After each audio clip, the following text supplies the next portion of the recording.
আসসালামু আলাইকুম। আপনারা জানেন আগামীকালকে পবিত্র ঈদুল আজহা কোরবানির ঈদ। আমরা যাদের সামর্থ্য আছে তারা সকলেই কোরবানি দিয়ে থাকি, কিন্তু এমনও কিছু আমার পিছনে পরিবার আছে যাদের কোরবানি দেওয়ার সামর্থ্য নয়, এমনকি মাংস কিনে যে তাদের ছেলে মেয়েদেরকে খাওয়াবে এরকম তাদের অবস্থাও অর্থকরী নেই।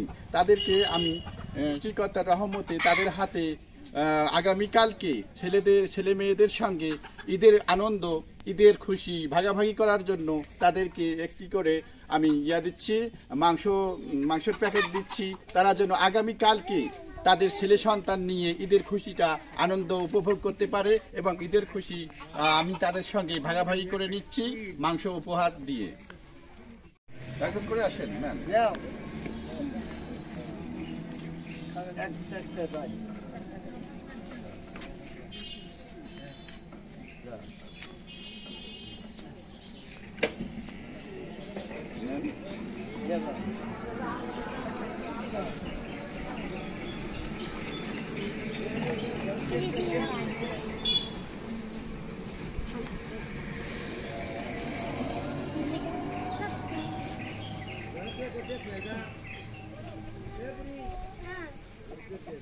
Nein, du bist dran.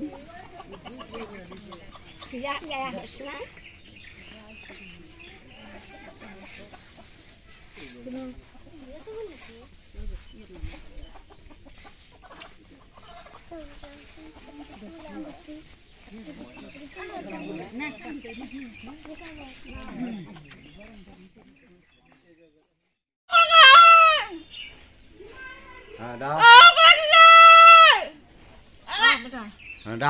আসসালামু আলাইকুম। ভাগ্যের কি নির্মম পরিহাস, দুটি বোন ওই বাঘ প্রতিবন্ধী, স্বামী নেই, মারা গেছে। দুজনের স্বামী তো মারা গেছে, তাই না? দুজনের, এদিকে আসেন, আমার কাছে আসেন। দুজনের দুজনের স্বামী মারা গেছে। আগামীকালকে পবিত্র ঈদুল আজহায় তাদের মাংস যে কিনবে এরকম কোনো সামর্থ্য নেই। আল্লাহর রহমতে, সৃষ্টিকর্তার অসীম কৃপায় তাদেরকে ঈদের খুশি ভাগাভাগি করার জন্য, কোরবানির খুশি ভাগাভাগি করার জন্য তাদেরকে মাংস দিয়ে ঈদের খুশি ভাগাভাগি করে নেওয়া হচ্ছে। হ্যাঁ, ঠিক আছে। আমার কাছে আরেকজন বৃদ্ধ মাকে দেখছেন।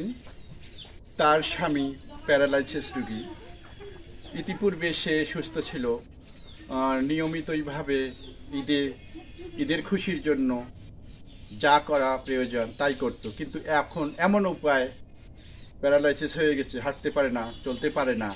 ঈদে যে মাংস কিনে ঈদের আনন্দ উপভোগ করবে সেরকম তার উপায় পর্যন্ত নেই। মাংস দিয়ে আমি ঈদের খুশি তার সঙ্গে ভাগাভাগি করে নিচ্ছি।